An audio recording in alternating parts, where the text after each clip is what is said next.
Hello friends, welcome to me కథల సంపుటి. Friends, ఈరోజు రాధాకృష్ణ నవలలోని 8వ భాగాన్ని చూద్దామండి. నవలలకు వెళ్ళే ముందు ఇంకా ఎవరైనా మన ఛానల్ని సబ్స్క్రైబ్ చేయనట్లయితే తప్పకుండా ఛానల్ని సబ్స్క్రైబ్ చేయండి, లైక్ చేయండి, షేర్ చేయండి. నవలలు విన్నాక మీకు కలిగిన భావాన్ని కామెంట్స్ రూపంలో నాకు అందివ్వండి. ఆసక్తి ఉన్న మీ స్నేహితులకు, బంధువర్గానికి మన ఛానల్ని షేర్ చేసి ఛానల్ని వారి చేత కూడా సబ్స్క్రైబ్ చేయించి నన్ను, నా ఛానల్ని ప్రోత్సహిస్తారని ఆశిస్తున్నాను. ప్లీజ్ సబ్స్క్రైబ్ టు మీ కథల సంపుటి ఛానల్. ఇక నవలలోకి వెళ్ళిపోదాము. మరి చదువుతున్నది శాంతినారాయణ. రాధని చూస్తున్న కొద్దీ నాగరాజుకి విపరీతమైన జాలేస్తుంది. ఆ ఇంట్లో ఆ రాక్షసుల మధ్య రాధ శాపగ్రస్తురాలైన దేవకన్యలా అతని కంటికి కనిపించేది. రాధని మచ్చిక చేసుకోవాలంటే ఇదే అదును అనుకున్నాడు. రాధకి చాటుమాటుగా ఏదైనా తెచ్చిచ్చి తన అభిమానం ప్రకటించుకోవడానికి తాపత్రయపడసాగాడు. ఒకసారి ₹1 పెట్టి వేడివేడి పకోటి పొట్లం కట్టించుకుని ప్యాంటు జేబులో పెట్టుకొని వచ్చాడు. అతను వస్తే చాలు, మధురం ఇక అతన్ని వదలదు. ఇదిగో నీ ముఖం జిడ్డు కారుతోంది, కానీ వెళ్ళి కడుక్కొనిరా అన్నాడు. అలాగే అంటూ మధురం పెరట్లోకి పరిగెత్తింది. రాధ ఇల్లు సర్దుతూ అక్కడే ఉంది.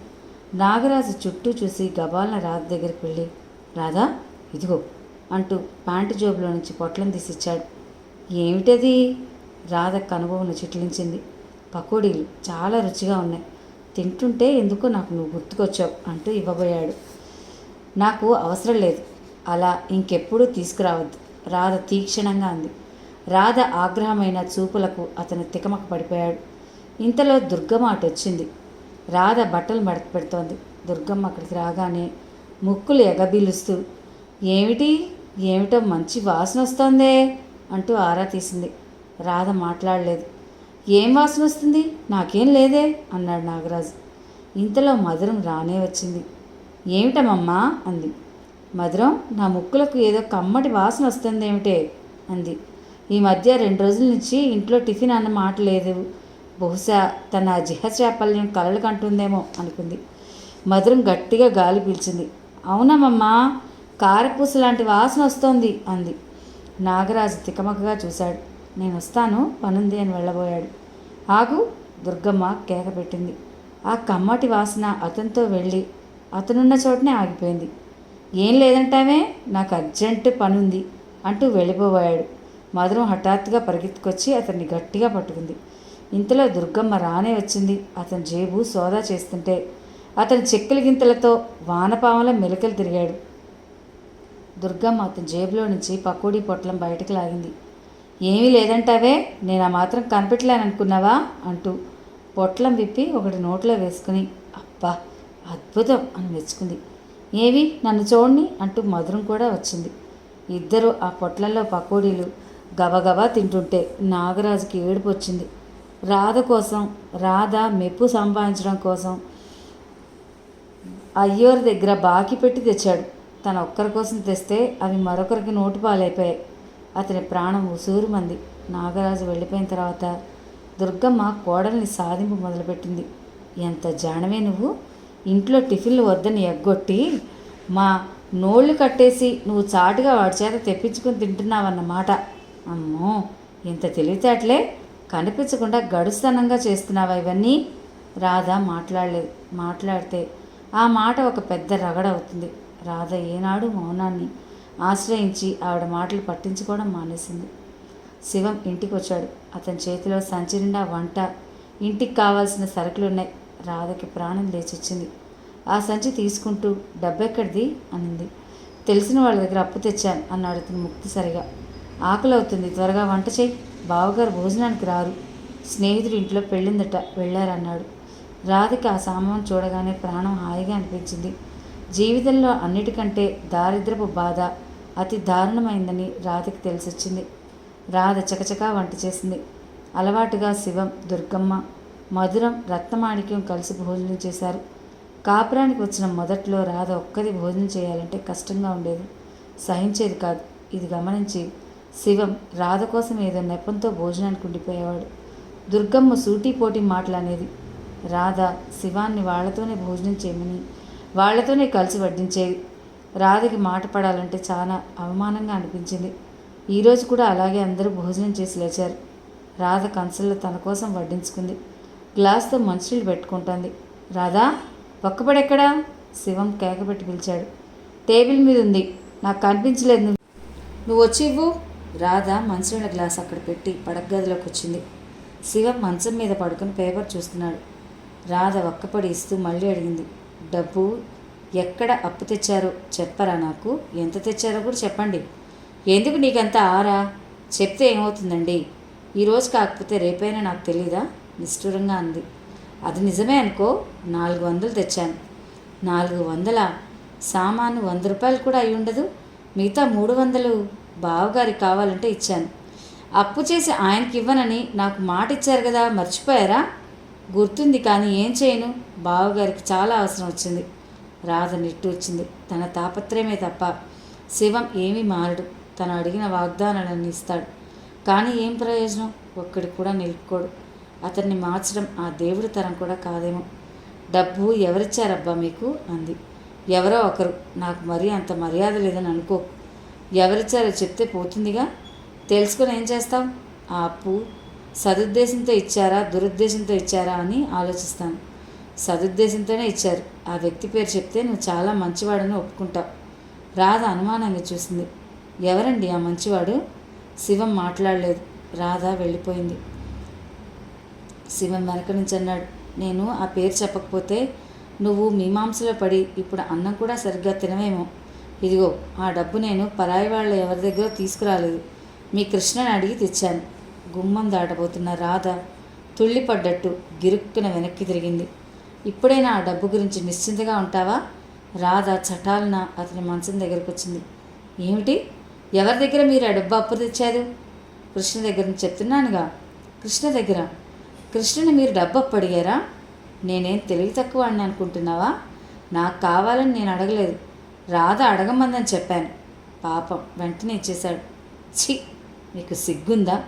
లేని అబద్ధాలు చెప్పి ఆ డబ్బు పుట్టించక రాకపోతేనే 2 రోజులు పస్తులుంటే మనం చచ్చిపోతామా? రాధ కళ్ళల్లో ఎరుపు, మాటల్లో తీవ్రత చూసి శివం తెల్లబోయాడు. అతనికి కోపం వచ్చింది. పేపర్ పక్కన గిరాట కొట్టి మంచం మీద నుంచి లేచాడు. ఎందుకంత గొంతు పెట్టుకుని అరుస్తున్నావు? ఇప్పుడు నేనేం తప్పు చేశానని? తెలిసి అతనే కదా అని మంచివాడని అడిగాను. అవసరంలో ఉంటే అయిన వాళ్ళని కాకపోతే పరాయి వాళ్ళని అప్పడుగుతామా? నేనేం ఊరికే దానం పుచ్చుకున్నానా? ఎందుకంత కోపం నీకు? రేపు ఏదైనా డబ్బు చేతికి వస్తే మళ్ళీ ఇచ్చేయినా? అసలు అంత చిన్నదానికి నన్ను ఒక వాజమ్మలా చూడటం నీకు బాగా అలవాటైపోయింది. అందుకే నీతో ఏది చెప్పకూడదు. శివం గదిలో నుంచి గబగబా వెళ్ళిపోయాడు. గదిలో నిలబడిపోయిన రాధ అవమానంతో, రోషంతో, అభిమానంతో ఉక్కిరిబిక్కిరవుతోంది. కృష్ణ దగ్గరికి వెళ్ళి చేయి చాచాడు. చిచ్చి, ఇంతకంటే ఘోరం ఇంకేమైనా ఉంటుందా? కృష్ణ నవ్వుకుని ఉండొచ్చు. రాధ సంసారం ఇంత చక్కగా ఉందన్నమాట అనుకోవచ్చు.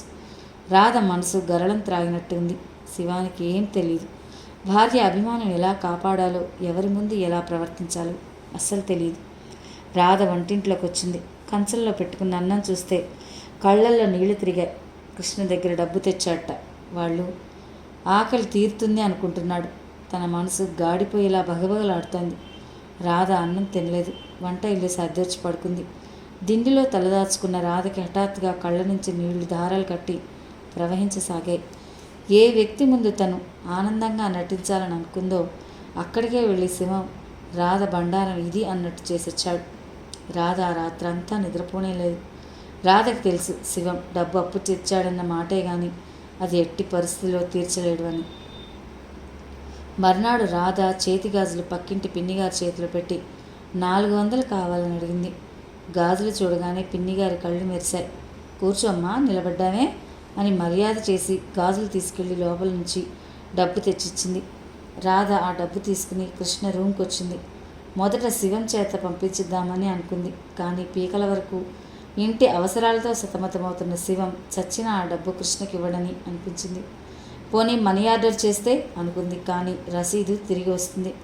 దుర్గమ్మ కంటగాని శివం కంటగాని పడితే ఇక జరిగే గొడవ ఊహించలేనిది కాదు. అందుకే తనే స్వయంగా అతనికి ఇవ్వడానికి నిశ్చయించుకుంది. రాధ సరాసరి గిరిగారింటికి వచ్చింది. రజనీ దగ్గర కాసేపు కూర్చుని రజనీని వెంట పెట్టుకుని కృష్ణ దగ్గరికి వెళ్ళాలనుకుంది. కానీ రాధ వెళ్ళేసరికి రజనీ ఇంట్లో లేదు. తల్లితో కలిసి షాపింగ్కి వెళ్ళింది. గిరిగారు పడుకొని నిద్రపోతున్నారు. పని మనిషి చెప్పింది.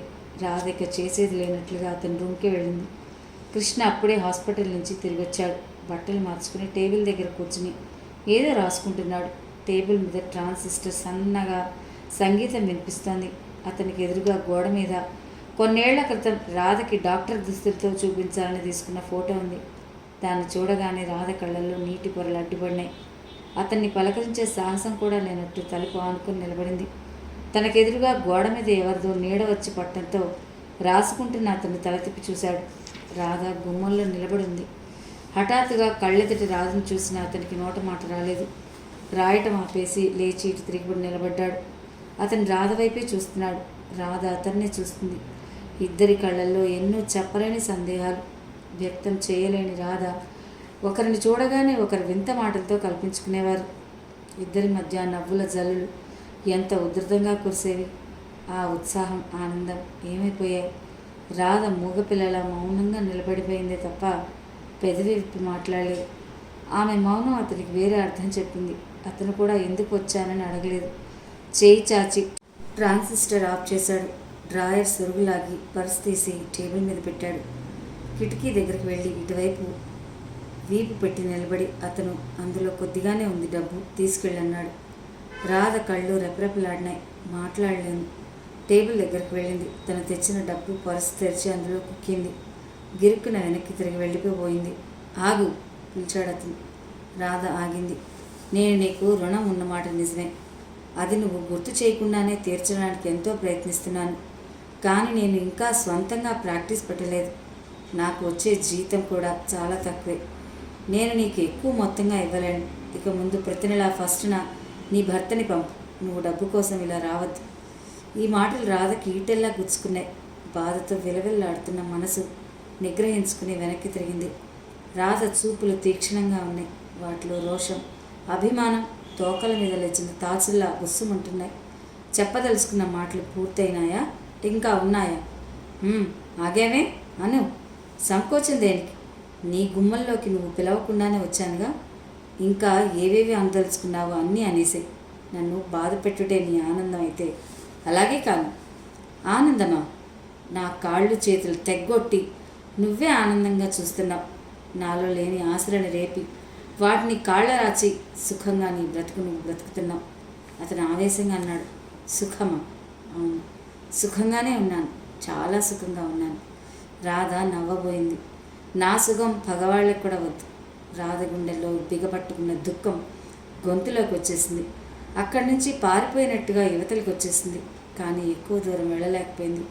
వస్తున్న ఏడుపు బయటకు వినపడనీయకుండా నోట్లో కొంగు కొక్కుకొని అక్కడే గోడకి తలవాల్చుకుని నిలబడింది.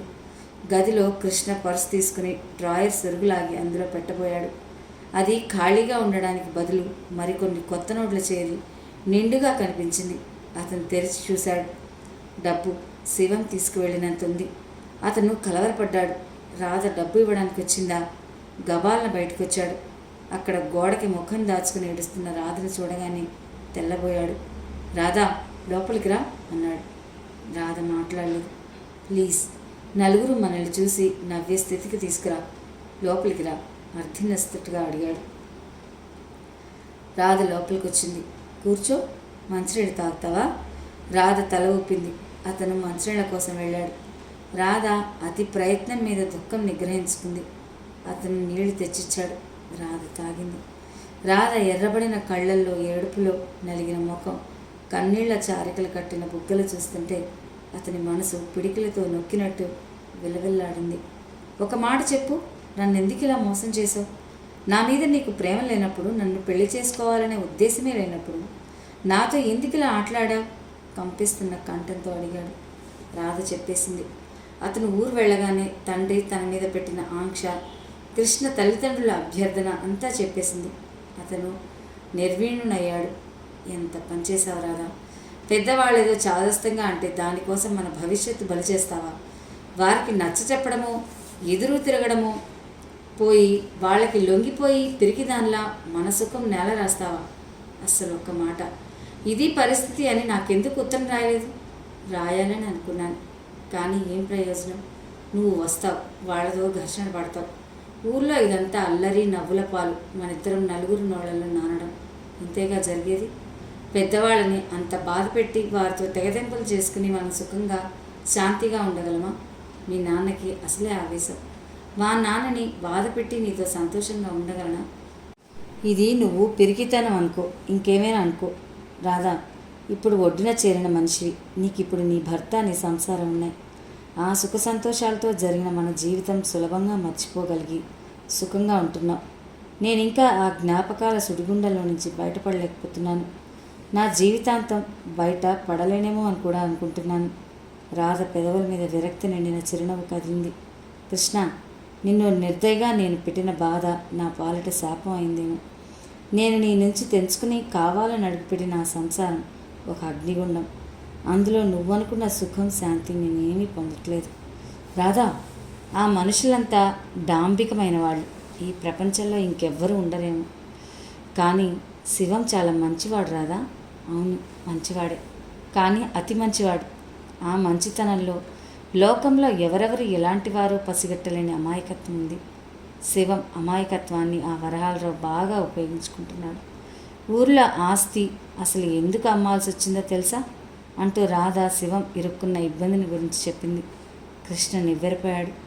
ఆ ఇంట్లో రూపాయలు సంపాదించడం ఎలాగో ఎవరికీ చేతకాదు. కానీ వేలు లక్షలు నిమిషాల్లో ఖర్చు పెట్టగల తెలివితేటలు అందరికీ ఉన్నాయి. రాధా, ఇదంతా నాకు తెలియనే లేదు. శివం ఏదో వ్యాపారంలో ఇరుక్కున్నానని, ఇబ్బంది పడుతున్నాడని అనుకున్నాను. అతను ఆ వ్యాపారం చేయడానికి నీ ప్రోద్బలమే కారణమని వాళ్ళందరితో చెప్తున్నారు. రాధ కన్నీళ్లు తుడుచుకుంది. కృష్ణ, అదృష్టమో దురదృష్టమో జీవితం మనల్ని విడదీసింది. ఈ పెళ్ళి అనే పేరుతో ఒక అఘాతం సృష్టించింది. దీనికి స్నేహం అనే వారధి నువ్వే కట్టాలి. అది నీ వల్లే సాధ్యం కావాలి. నేనా? అవును. మరిద్దరి చిన్నతనం గుర్తు చేసుకో. మనిద్దరం ఎంత స్నేహంగా ఉండేవాళ్ళం. ఆ స్నేహం ఎంత నిష్కల్మషంగా, నిరాపేక్షగా ఉండేది. ఒకరి పట్ల ఒకరికి ఇష్టమే తప్ప ఆ ఇష్టంలో ఎలాంటి స్వార్థపు ఆలోచనలు ఉండేది కాదు. మనం మళ్ళీ అలాగే జీవితాంతం ఉండాలని నా ఆశ.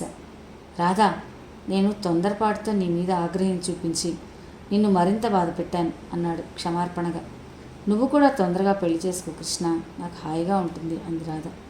నాకు ఎలాంటి అమ్మాయి కావాలో నీకు తెలుసుగా. అలాంటి అమ్మాయిని నువ్వే వెతికి తీసుకురా. తప్పకుండా చేసుకుంటానన్నాడు. రాధ స్నేహపూరితంగా మాట్లాడిన మాటలు కృష్ణ గాయపడిన మనసు మీద నవనీతంలా పనిచేశాయి. ఆ విధంగా ఇద్దరు ఒకరి మనసు ఒకరికి చెప్పుకోవడంతో ఇద్దరి మనసులో భారం తగ్గిపోయినట్టయింది. ఇద్దరు ఒకరికి ఒకరు అండగా స్నేహపూర్వకంగా ఉండడానికి నిశ్చయించుకున్నారు. కృష్ణ రాధని ఇంటికి తీసుకొచ్చి దింపాడు. కృష్ణతో కలిసి వచ్చిన రాధని చూడగానే శివానికి కోపం వచ్చింది. నన్నేమో అతని దగ్గరికి వెళ్ళొద్దని, తనెందుకు వెళ్ళినట్టు అని లోపలనే కోపించుకున్నాడు. కానీ కృష్ణ కూర్చుని అతనితో కలుపుగోలుగా మాట్లాడిన 2 నిమిషాలకే అతని కోపం పటాపంచలైపోయింది. కృష్ణ చాలా మంచివాడు, మర్యాదస్తుడు అనుకున్నాడు. శివం ఊరి నిండా తెలిసిన వాళ్ళందరి దగ్గర అప్పులు చేశాడు. ఇప్పుడు ఇక ఎక్కడికి వెళ్ళినా లేదు అనే మాట వినిపించింది.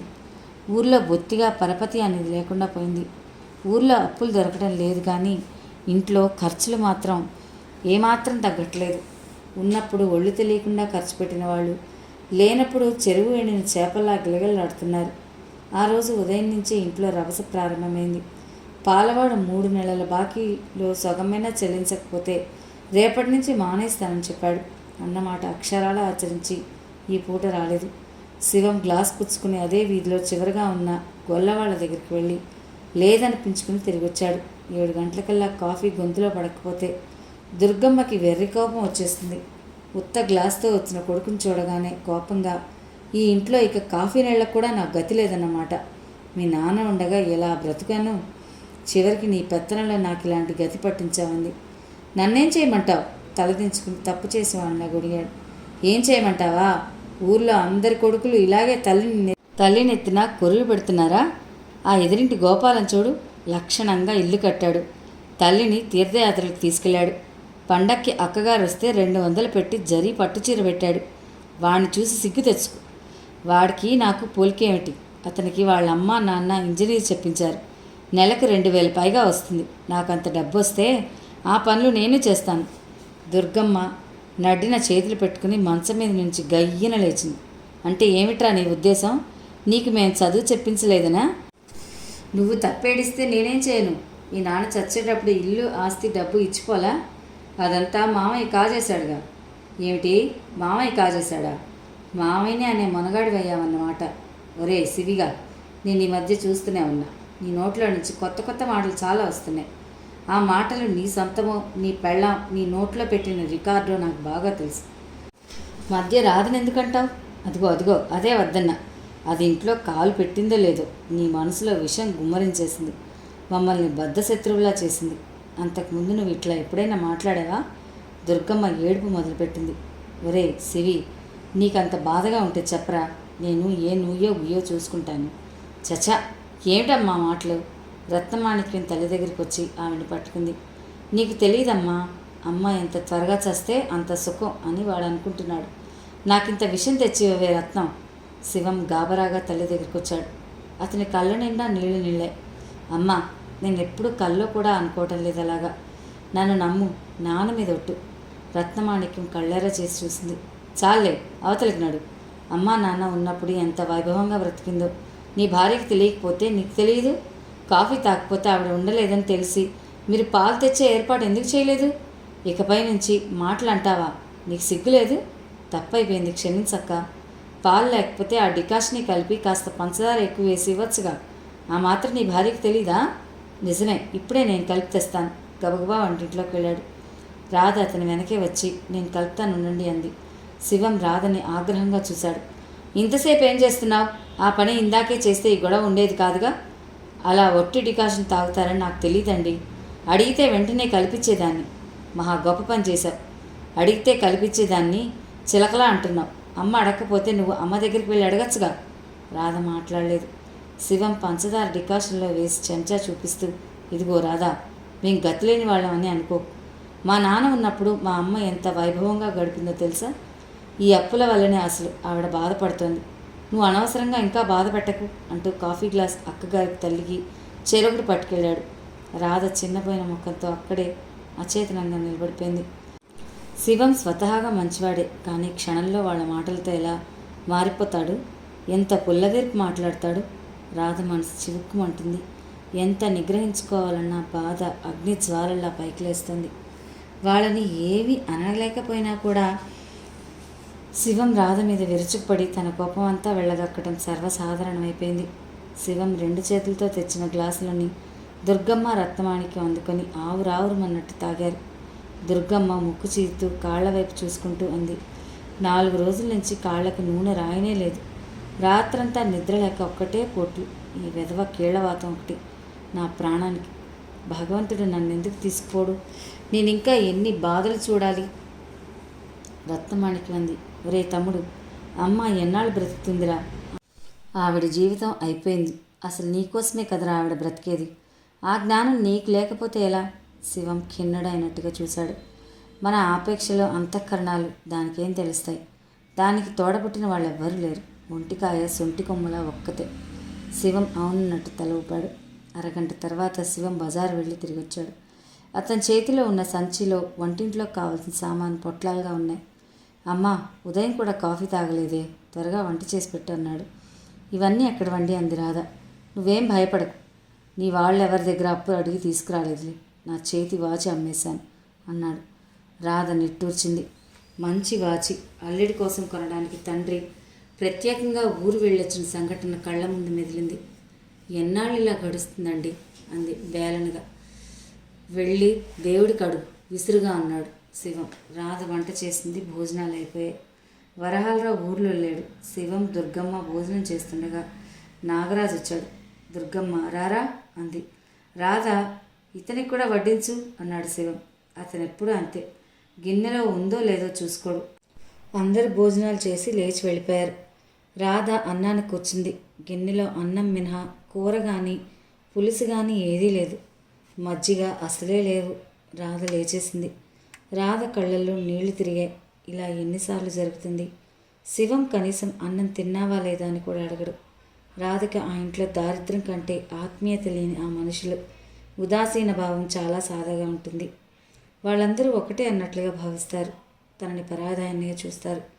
తను ఎక్కడి నుంచి వచ్చింది వాళ్ళు కావాలని కోరి శివంకి భార్యగా ఆ ఇంట్లోకి తెచ్చుకుంటేనేగా రాధ కూడా మనలో ఒక వ్యక్తిగా అన్నట్టు చూడరు. గుసగుసలు, వాళ్ళ నిర్ణయాలు. రాధ ఇది సంగతి అని చెప్పరు, ఇది నిర్ణయం చేస్తున్నా అని తెలియజేయరు. రాధకి ఈ ఒంటరితనం చాలా బాధగా ఉంది. ఎన్నాళ్ళు ఈ దరిద్రం? రాధ మనసులో ఇదే ప్రశ్న సమ్మెట పోట్లతో వినిపిస్తుంది. శివం ఏం చేయలేడు. రాధకి అర్థమైంది. ఈ సంసారం జరగాలి, కానీ ఎలా? రాధ బాగా ఆలోచించింది. శివం ఏ నిర్ణయం తీసుకోలేడు, అదేదో తనే చేయాలి. రాధ ఒక నిశ్చయానికి వచ్చింది. చేతిలో ఏ విద్య లేని దానిలా తను అసలు ఈ బాధలు ఎందుకు పడాలి? అత్తగారికి ఇష్టం లేదని డాన్స్ మానేయబట్టేగా. లేకపోతే ఆ డాన్స్ తనకు ఈ మాత్రం అన్నం పెట్టకపోతుందా? వాళ్ళ మాట విని ఈ దారిద్ర్యం భరించే కంటే ధైర్యంగా ఎదురు తిరిగి తనది అనే దోవ ఒకటి తనే ఏర్పరచుకుంటే పోతుంది. చేతనెంతగా ఉన్న తెలివితేటలతో జీవితం చక్కదిద్దుకోవాలి, కానీ సమస్యలమయం చేసుకోకూడదు. రాధ మనసులో చాలా రోజుల నుంచి నలుగుతున్న ఆలోచన ఈ రోజున కార్యరూపం ధరించింది. రాధ లేచింది, చీర మార్చుకుంది, జడ వేసుకుంది. శివం ఇంట్లో లేడు. రాధ చెప్పులు వేసుకుని బయటకు వెళ్ళబోతుంది. దుర్గమ్మ అడిగింది, ఎక్కడికి వెళ్తున్నావు? బజార్ వెళ్తున్నాను. వాడికి చెప్పావా? చెప్పలేదు, వచ్చిన తర్వాత చెప్తాననేసి రాధ గుమ్మం దాటింది. బొత్తిగా భయం లేదు. వాడిని వెర్రి వెదవం చేసి కొంగి కట్టుకుంది. దుర్గమ్మ సనుగుడు రాధకి వినిపిస్తూనే ఉంది. 2 గంటల తర్వాత రాధ ఇంటికి వచ్చింది. శివం తల్లి దగ్గర కూర్చుని అన్నాడు. దుర్గమ్మ ఏదో చెప్తున్నదల్లా రాధను చూడగానే చటుక్కున మాట ఆపేసి, వెధవరోగం, ఎందుకు బ్రతుకున్నాను అంటూ కాళ్ళకి నూనె రాయించుకోసాగింది. రాధా, నాకు చెప్పకుండా ఎక్కడికి వెళ్ళావు? శివం రాధను చూడగానే కోపంగా లేచి ఎదురు చూస్తూ అడిగాడు. మీరు ఇంట్లో లేదు కదా, ఏం చెప్పమంటారు? ఇక ముందు మీ ఫోటోకి చెప్పి వెళ్తానులేండి. ఏమిటా తలతిక్క సమాధానం? ప్రశ్న అడగటానికి బట్టి సమాధానం ఉంటుందండి. నువ్వు నాకేం నీతులు చెప్పనవసరం లేదు. ఎక్కడికి వెళ్ళావో చెప్పు. చెప్తాను, లోపలికి పదండి. దాహంతో నాలుక ఆరిపోతోంది. మంచినీళ్ళు తాగాలి ముందు. రాధ వంటింట్లోకి వెళ్ళింది. విన్నావుటే అమ్మా దాని సమాధానాలు అంది రత్నమాణిక్యం. దుర్గమ్మ వింటున్నా అన్నట్టు చూసింది.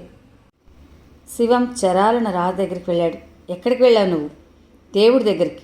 ఏమిటి ఈ సంసారం ఇలా ఎన్నాళ్ళు జరుగుతుంది అంటే దేవుణ్ణి అడగమన్నారుగా. నీకు నవ్వులాటగా ఉందా? లేకపోతే ఏమిటండి? మీరు చెప్పకపోతే నేను ఎక్కడికి వెళ్ళకూడదు? మీరే చెప్పండి. నేను ఈ ఇంట్లో మీ భార్యనా లేక మీ అమ్మగారికి ఖైదీనా? రాధ నవ్వుతూనే అడిగింది. శివం క్షణంసేపు భార్య వైపు చూశాడు. ఎండలో రావటం మూలంగా రాధ ముఖం కందిపోయింది. పెళ్లినాడు ఆ ముఖం ఎంత అందంగా ఉంది. ఈ బాధల మూలంగా రాధ నలిగిపోతోంది. అతనికి హఠాత్తుగా రాధ మీద జాలేసింది. నువ్వు ఏ మాట చెప్పనవసరం లేదు. నేనేమీ అనుకోను, కానీ అమ్మకి చాదస్తాం. చెప్తే ఏం పోతుంది? పని అయిన తర్వాత చెప్దాం అనుకున్నాను. పనా? ఏం పని? నేను పని మీదనే వెళ్ళాను. ఇలా రండి చెప్తాను. రాధ గదిలోకి వెళ్ళింది. శివం వెంట వెళ్ళాడు. నేను మా కాలేజీ ప్రిన్సిపల్ గారి దగ్గరికి వెళ్ళానండి. ఆవిడ దగ్గరకా? ఎందుకు? రాధ కళ్ళు వాల్చుకుంది. అనుమానంగా చెప్పింది. నేను బాగా డాన్స్ చేస్తానని మీకు తెలుసుగా. ఆవిడ ఎక్కడైనా ఏదైనా డాన్స్ టీచర్గా ఉద్యోగం ఇప్పిస్తుందేమోనని. రాధా, అమ్మ ఒప్పుకుంటుందా? ఒప్పుకోకపోతే ఎలా కుదురుతుందండి? ఈ సంసారం ఎలా గడుస్తుందో మీరే చెప్పండి. నా చేతిలో ఈ విద్య ఉంది. ఈ రోజుల్లో ఇదేం పరువు తక్కువ పని కాదు. కానీ మనం అవసరమైతే కొన్ని నిర్ణయాలు ధైర్యంగా తీసుకోవాలండి. ప్రిన్సిపల్ ఏమంది? ఉద్యోగం ఏదైనా కావాలంటే మెల్లగా చూస్తానుంది. ప్రస్తుతం కాలేజీ తరపున తుఫాను బాధితుల సహాయార్థం ప్రోగ్రాం ఇస్తున్నారట. అందులో నన్ను డాన్స్ చేయమంది. ఆవిడ చాలా మంచిదండి. నేనంటే ఎంతో అభిమానం. ఈ ప్రోగ్రాం ఇచ్చినందుకు గాను నాకు 300 రూపాయలు ఇస్తానన్నారు. ఈ సంసారం మన ఇద్దరిది కాదా? మన ఇద్దరిలో ఎవరు సంపాదిస్తేనే? మీరు సంపాదిస్తే నేను తిననా? అవుననుకో, కానీ అమ్మ ఒప్పుకుంటుందో ఒప్పుకోదో సందేహంగా చూశాడు. నేను అంగీకారం తెలిపి వచ్చానండి.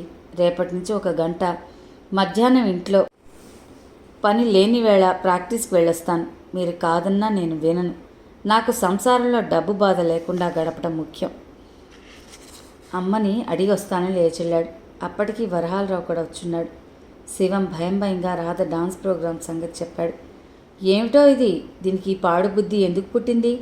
మన ఇంటా వంట ఎప్పుడైనా ఉన్నాయా? అంది దుర్గమ్మ. పెళ్లి కాకముందు ఏం గంతులేసినా పర్వాలేదు, పెళ్ళైన తర్వాత ఏం బాగుంటుంది అంది రత్నమాణిక్యం. వీల్లేదని చెప్పు అన్నది దుర్గమ్మ. వరహాలరావు కల్పించుకున్నాడు. అత్తగారు, మీకు బొత్తిగా లోకజ్ఞానం లేదు సుమా అన్నాడు. ఏమిటయ్యా అంది దుర్గమ్మ. లేకపోతే ఎవరైనా ఇంట ఉన్న బాతు బంగారు గుడ్లు పెడతానంటే వద్దంటారా? తల్లి కూతుళ్ళిద్దరూ ముఖాలు చూసుకున్నారు. మీరు చెప్పేదేదో సరిగ్గా చెప్పరాదు, రత్నమాణిక్యం విసుక్కుంది. ఈ సంసారం పరిస్థితి ఏమిటి? శివం చూస్తే సంపాదన లేదు, ఊరి నిండా అప్పులు. మీ అదృష్టం బాగుంటే రాధకి బాగా పేరొస్తే ఈ ఇంట్లో వజ్రాల గని దొరికినట్టు అందరూ సుఖంగా ఉంటారు. రాధని డాన్స్ చేయనివ్వండి, నేను కూడా తెలిసిన వాళ్ళతో చెప్తాను. సరేరా, మాకు సంతోషమే అని చెప్పు. శివం ఆనందంగా రాధ దగ్గరికి పరిగెత్తుకొచ్చాడు. రాధ, అమ్మ ఒప్పుకుంది. మీరు ఒప్పించారా? సంతోషంగా అడిగింది. బావగారు ఒప్పించారు. రాధ ముఖంలో చిరునవ్వు ఆగిపోయింది. ఎవరికిష్టం ఉన్నా లేకపోయినా నేను చేస్తానని చెప్పాను కదండి అంది. రాధ కాలేజీ తరపున జరిగిన సాంస్కృతిక కార్యక్రమాల్లో డాన్స్ చేసింది. క్షీరసాగర మదనంలోని మోహినిగా అద్భుతంగా డాన్స్ చేసింది. రాధ డాన్స్ లేకపోతే ఆ ప్రోగ్రాం అంతా రక్తి కట్టేది కాదని అందరూ అనుకున్నారు. కాలేజీ ప్రిన్సిపల్ గారు రాధకి దండ వేసి అభినందనలు తెలిపారు. డాన్స్ ప్రోగ్రాంకి శివం, రత్నమాణిక్యం, వరహాలరావు, మధురం, నాగరాజు అందరూ వచ్చారు. ప్రోగ్రాం అయిపోయిన తర్వాత రాధని ప్రిన్సిపల్ అభినందిస్తుంటే రత్నమాణిక్యం, నాకు చాలా తలనొప్పిగా ఉంది, నేను కూర్చోలేనంటూ భర్తని కూతుర్ని తీసుకుని వెళ్ళిపోయింది. ఫోటోగ్రాఫర్స్ ఫోటోలు తీసుకుంటున్నారు. రాధ నిలబడింది. శివం పక్కనే ఉన్నాడు.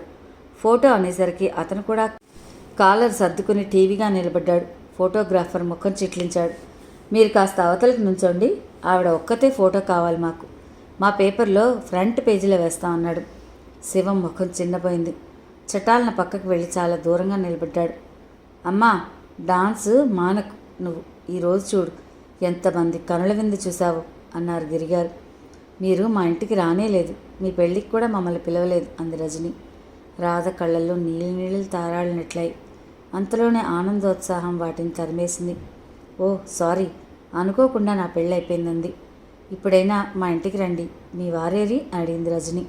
రాధ దూరంగా నుంచున్న శివాన్ని పిలిచింది. మా వారు అంటూ పరిచయం చేసింది. రాధని భారీగా పొందిన నువ్వెంత అదృష్టవంతుడివయ్యా అన్నారాయన. శివానికి సంతోషం కలిగింది. గిరిగారు, రజని అతనితో చనువుగా మాట్లాడారు. శివం తండ్రిని ఆయన తెలుసని అన్నారు. శివాన్ని తప్పకుండా రాధని తీసుకుని మా ఇంటికి రండి అని మరీ చెప్పారు. అంతలో అక్కడికి ఇంకెవరినో ప్రిన్సిపల్ తీసుకొచ్చింది. రాధ తను పరిచయం చేయబడిన ప్రతి వ్యక్తికి శివాన్ని తన భర్తగా పరిచయం చేసింది. శివానికి అది మర్యాద చాలా ఆనందంగా అనిపించింది. రాధ గ్రీన్ రూమ్లోకి మేకప్ తీయడానికి వెళ్ళింది. వరహాలరావు శివాన్ని పక్కకు పిలిచి రహస్యంగా, ఇలాంటి చోట్లకు వచ్చినప్పుడు రాధ పిలిస్తేనే నువ్వు దగ్గరగా వెళ్ళి నిలబడాలి, ముఖ్యంగా ఫోటోలు తీసేటప్పుడు దూరంగా ఉండాలి, వాళ్ల చేత అడిగించుకుని కానీ వెళ్ళకూడదు అని నూరిపోశాడు. అలాగా, నాకు తెలీదు అన్నాడు శివం. ఇలాంటి తప్పులు ఇక ముందెప్పుడు చేయనన్నట్టుగా చూస్తూ. రాధ అద్దం ముందు కూర్చుంది. ముఖాన రంగు తుడుచుకుంటుంది. కృష్ణ లోపలికి వచ్చాడు. రాధ చేస్తున్న పని ఆపి లేచి అతని వైపు తిరిగింది. నువ్వు ప్రోగ్రాంకి వచ్చావా అంది ఆశ్చర్యంగా చూస్తూ. రాకుండా ఉండగలనా? మోహినిగా అద్భుతంగా డాన్స్ చేసావు రాధా, కంగ్రాచులేషన్స్. నువ్వు డాన్స్ మర్చిపోయావే అనుకున్నాను. రాధ ముఖంలో ఆనందం మెరిసింది. అంత బాగా చేశానా? అయితే నాకేం బహుమతి ఇస్తావో చెప్పు. అతని కళ్ళు రెపరెపలాడినాయి. రాధ ముఖం హఠాత్తుగా సీరియస్ అయింది. చూపులు క్రిందకి వాలాయి. సారీ కృష్ణ, అలవాటుగా ఏదో అనేశాను అస్పష్టంగా అంది. లేదు రాధా, నువ్వు అలాగే మాట్లాడు. అలాంటి మాటలు నీ నోటి వెంట విని విని నాకు అలవాటైపోయాయి. అయినా నా బాధ మర్చిపోతానేమో అనేసి కృష్ణ చటుక్కున వెనక్కి తిరిగి వెళ్ళిపోయాడు. రాధ నిట్టూర్చింది. వెనక్కి తిరిగి అద్దంలో చూసుకుని మేకప్ తీయసాగింది. మర్నాడు రాధ ఇంట్లోకి అవసరమైన సామాన్లని తెచ్చింది. దుర్గమ్మ ఇదంతా చూస్తూనే ఉంది. శివాన్ని పిలిచి, ఏదిరా మీ ఆవిడ డబ్బు తెస్తుందన్నావుగా అంది. శివం రాధ దగ్గరికి వెళ్ళి అడిగాడు, డబ్బేది రాధా? రాధ అక్కడ పని మనిషి సర్దుతున్న పప్పులు బియ్యం చూపించింది. పాలవాడికి అడిగిన బాకీ తీర్చాను, రేపటి నుంచి పాలు పోస్తానని చెప్పాడు అంది. శివం తల్లి దగ్గరికి వెళ్ళి చెప్పాడు. దుర్గమ్మ గయ్యన లేచింది. డబ్బు ఖర్చు పెట్టేసిందా? అంటే దాని ఇష్టమేనన్నట. ఈ ఇంట్లో ఇక నేనుండి మాత్రం ఎందుకు? చస్తే పీడ పడుతుంది. నన్ను మాట మాత్రమే అడిగిందా? రత్నమాణిక్యం అందుకుంది. సంపాదన లేనప్పుడే నీ మాట అంటే దానికి లెక్కలేదు. ఈరోజు ఇంక నీ మాట వింటుందా? ఎందుకమ్మా నోరు పారేసుకుంటావు? ఏదో గుప్పెడు మెతుకులు నీ ముఖాన పడేస్తాను తల్లి, నోరు మూసుకొని పడుండు అంటుంది. ఏరా అంతేనా? చిచి, అలా ఎందుకు అంటుందమ్మా? దుర్గమ్మ గొంతు తారాస్థాయికి లేచింది. అనదురా, నీ భార్య నోటితో ఏది అనదు, చేతితో చేసి ఊరుకుంటుంది. అది నల్లిలా చేసింది, ఎవరికి తెలీదు? గంగానమ్మలా అరిచానని నా నోరు మాత్రం బయటపడుతుంది. అవును మరి, తెలివితేటలు ఉండద్దు, అందరికీ ఆ విద్య వస్తుందా? చూసైనా నువ్వు నేర్చుకోరాదు అంది రత్నమాణిక్యం. ఓరి జ్యేష్ఠ విధవా, అది సంపాదించిన ఆ పెత్తనం అంతా నీదిరా. ఈ మొదటిసారి ఇది ఇలా చేస్తే ఇక నిన్ను నన్ను బయట నుంచోమంటుంది. ఆడదానికి పెత్తనం ఇచ్చిన ఏ విధవా బాగుపడలేదురా. ఎందుకు చెప్తున్నానో ఆలోచించుకో. నా సంపాదన నా ఇష్టం అని అంటే ఎంగులు మెతుకులు తిని పడి ఉండటానికి మనం ఆవిడ పెంచుకున్న కుక్కలం కాదని చెప్పు. రాధ ఇక భరించలేక అక్కడికి వచ్చింది. ఇప్పుడు నేనేం తప్పు చేశానని మీరు అంతంత మాటలంటున్నారు? నేను ఇంట్లో కావాల్సినవన్నీ తెచ్చాను కానీ డబ్బేం పాడు చేయలేదుగా. దుర్గమ్మ చేతులు తిప్పుతోంది. ఆహా, అక్కడికి డబ్బు మా చేతికిస్తే మేము పాడు చేసేవాళ్ళం, నువ్వు బాగు చేసేదానివి అన్నమాట. అంతేగా నువ్వు అనేది? రాధా, నువ్వు లోపలికి వెళ్ళు. రాధని శివం రెక్క పట్టుకుని బరబరా గదిలోకి తీసుకెళ్ళి వదిలాడు. అది కాదండి, నువ్వు ఇంకా మాట్లాడు. అతను గబగబా చెప్పులు వేసుకుని బయటకు వెళ్ళిపోయాడు. ఆ రాత్రి ఎవ్వరూ భోజనం చేయలేదు, అలిగి పడుకున్నారు. వరహాలరావు బయట ఎక్కడో భోజనం చేసి వచ్చాడు. డ్రింక్ తీసుకున్నాడేమో. గుర్రు పెట్టి నిద్రపోయాడు. రాధ ప్రాణం ఉసూరుమన్నట్టుగా కూర్చునుంది. శివం తిరిగి తిరిగి రాత్రి పొద్దుపోయిన తర్వాత ఇంటికి వచ్చాడు. అన్నానికి రండి అంది రాధ. నాకేం వద్దు, నేను సంపాదించలేదుగా ఆ డబ్బు, తినే అర్హత నాకెక్కడుంది? రాధ కళ్ళల్లో నీళ్లు తిరిగాయి. ఎందుకండి మీరు కూడా అలాంటి శూలాల్లా మాటలు విసురుతారు? నేనేం తప్పు చేశానని నా డబ్బు మీ డబ్బు కాదా? అలా అనుకుంటే నువ్వు తెచ్చి సరాసరి నా చేతికి ఇచ్చేదాన్ని. ఈసారి పొరపాటు అయిపోయింది, ఇక నుంచి అలాగే ఇస్తానులేండి, మీరే ఖర్చు పెట్టండి. అది అమ్మ అక్కయ్యల సంతృప్తి కోసం రాదా, అంతే, నాకేం పెత్తనం కావాలని లేదు. సరే, భోజనానికి లేచిరండి. శివం లేచొచ్చాడు. డాన్సర్గా రాధకి రోజురోజుకి గుర్తింపు ఎక్కువ కాసాగింది. అవకాశాలు కెరటాల్లా నిర్విరామంగా వస్తున్నాయి. నాట్యం చేయాలంటే సామాన్యం కాదు, దానికి రోజు ప్రాక్టీస్ కావాలి. ఆ ప్రాక్టీస్ చేయాలంటే శరీరం బాగా ఆరోగ్యంగా దారుఢ్యంగా ఉండాలి, తగిన విశ్రాంతి కావాలి, మనసు నిశ్చింతగా ఉండాలి. కానీ రాధకి ఇవేవీ లేవు. రాధ తను అన్నమాట ప్రకారం శివం స్వాభిమానం దెబ్బతినకుండా సంపాదించినంత తెచ్చి అతని చేతికి ఇస్తుంది. శివం ఆ డబ్బులో తనకు కావలసింది తీసుకుని మిగతాది తల్లి చేతికి ఇచ్చేవాడు. దుర్గమ్మ ఇంటి ఖర్చులకు పొదుపు చేసి మిగతాది పెళ్లికి కావాల్సిన పిల్ల అంటూ మధురానికి బట్టలు నగలు అమర్చసాగింది. అమ్మమ్మ దగ్గర డబ్బు చూస్తే చాలు మధురం సినిమాకి వెళ్తానని గొడవ చేసేది. దుర్గమ్మ మధురానికి తోడుగా నాగరాజును పంపుతూ ఉండేది. రత్నమాణిక్యం కూతురికి సంబంధాలు చూడమని భర్తని సతాయిస్తుంటే దుర్గమ్మ ఎక్కడికో వెళ్ళి వెతకడం దేనికి, మన నాగరాజుని ఎదురుగా పెట్టుకొని అనేది. ఛీ, అతనికే ఉందని ఇవ్వమంటావమ్మా? చదువా చట్టుబండల, ఆస్తా పాస్తా, నెత్తిన రూపాయి పెట్టి అమ్మినా అమ్ముడుబోడు. నా రాత ఎలాగూ ఇలా ఏడిసింది, దాన్నే నా మంచి ఉద్యోగస్తుని చూసిస్తాను అంది రత్నమాణిక్యం. అక్కడే ఉన్న నాగరాజు ఇది విని ముఖం మార్చుకున్నాడు. శివానికి వేరే స్నేహితులు ఎవ్వరూ లేరు, అందుకని కాలక్షేపం కోసం వరహాలరావుతోనూ నాగరాజుతోనూ అహర్నిశలు తిరుగుతూ ఉంటాడు. శివానికి డబ్బు పెత్తనం కావాలని హఠమే తప్ప ఇంటి విషయాల్ని బాధ్యతగా తను చూసుకోవాలని తెలియదు. కష్టపడి సంపాదిస్తున్న రాధని జాగ్రత్తగా చూసుకోవాలని కూడా అర్థం కాదు. అతని అజ్ఞానం, మూర్ఖత్వం ఒక్కొక్కసారి రాధకి గుండెకోతగా ఉంటుంది. అతని మంచితనాన్ని, మొహమాటాన్ని, అమాయకత్వాన్ని వరహాలరావు చక్కగా ఉపయోగించుకుంటూ జీవితం జల్సాగా గడిపేసేస్తున్నాడు. రత్నమాణిక్య కుటుంబం ఈ ఇంట్లోంచి వెళ్ళిపోతే గాని ఈ సంసారానికి విముక్తి లేదని రాధకి తెలుసు. కానీ వాళ్ళని పంపించడం అనేది పూర్తిగా అసంభవం అని కూడా తెలుసు. కోటగోడల దుర్గమ్మ అండ వాళ్లకున్నన్ని రోజులు ఆ ఇంట్లో నుంచి వాళ్ళని ఎవ్వరూ కదపలేరు. తను డాన్స్ చేయడానికి వరహాలరావు ఎంతకు వత్తాసు పలికాడో రాధకి ఇప్పుడు అర్థమైంది. అది రాధ పట్ల ఆదరణ కానీ అభిమానం కానీ కానే కావు. ఆర్థికంగా నిలబడగలిగిన ఆ కుటుంబం నీడలో తను తలదాచుకోవచ్చనే స్వార్థపుడు ఆలోచనే. తన డబ్బు సంపాదించిస్తే శివం భుజాల మీద ఉన్న రుణభారం తగ్గుతుంది, ఆ ఇంట్లో సుఖశాంతులు నెలకొంటాయనుకున్న రాధకి ఆ ఆశ కూడా ఎండమావైపోయింది. డబ్బు అనుకున్న దానికంటే 10 రెట్లు ఎక్కువగానే వస్తోంది. ఇప్పుడు ఇంట్లో దేనికి ఇబ్బంది లేదు. అయినా రాధకి శాంతి కానీ సుఖం కానీ లేనేలేవు. రాధ డాన్స్ ప్రాక్టీస్కి, ఇంట్లో పనికి వీలు కుదిరేది కాదు. రాధ ఒక్కోసారి పొద్దుపై వచ్చిన దుర్గమ్మ అమ్మలక్కలతో కబుర్లు చెప్పుకుంటూ కూర్చునేదే తప్ప వంట పని చేసేది కాదు. రత్నమాణిక్యం ఎప్పుడూ ఏదో ఒక సుస్థి అని చెప్తూ డాక్టర్ విశ్రాంతి తీసుకోమన్నాడని మంచం ఎక్కి దిగదు. రాధకి ఇంట్లో పనిచేసి డాన్స్ ప్రాక్టీస్ చేయాలంటే చాలా శ్రమగా ఉండేది. త్వరగా అలసట వచ్చేస్తుంది. రాధ ఇక మొహమాట పడదలుచుకోలేదు. ఒకరోజు చెప్పేసింది, అత్తయ్య నేను వచ్చేసరికి ఆలస్యం అవుతుంది, సాయంత్రం వేళ ఇక వంట పని మీరే చూడండి అని. దుర్గమ్మ నిర్ఘాంతపోయినట్టు చూసింది. రాధ తనకి పని చెప్పడమా? కోడలు తన పెద్దరికాన్ని కించిపరిచేసినట్టు మండిపడిన ఆవిడ రాధ వెళ్ళగానే కొడుకుని పిలిచింది, నిలదీసింది. ఎరా, నీ భార్య సంపాదిస్తోంది కదా అని నన్ను వంట మనిషిగా పడిమండి ఉంటావా? ఇది నీకు కూడా పుట్టిన బుద్ధేనా? అది కాదమ్మా, రాధ వచ్చేసరికి ఆలస్యం అవుతుంది, అందుకని మోకాళ్ళు వంగని నన్ను వంటింట్లో చావమంటావన్నమాట. ఒక్క కొడుకి కదా అని సంబరపడినందుకు నా నెత్తిన పెద్ద కిరీటమే పెడుతున్నావు. ఫ్రెండ్స్, విన్నారు కదా నవలలోని ఈ భాగాన్ని. ఈ నవల మిమ్మల్ని అందరినీ అలరిస్తుందని ఆశిస్తున్నాను. మరిన్ని మంచి నవలలు వినాలనుకుంటే తప్పకుండా మన ఛానల్ని సబ్స్క్రైబ్ చేసుకోండి. ప్లీజ్ సబ్స్క్రైబ్ టు మీ కథల సంపుటి ఛానల్. మరో భాగంతో మీ ముందుంటాను. అంతవరకు సెలవు. నమస్తే.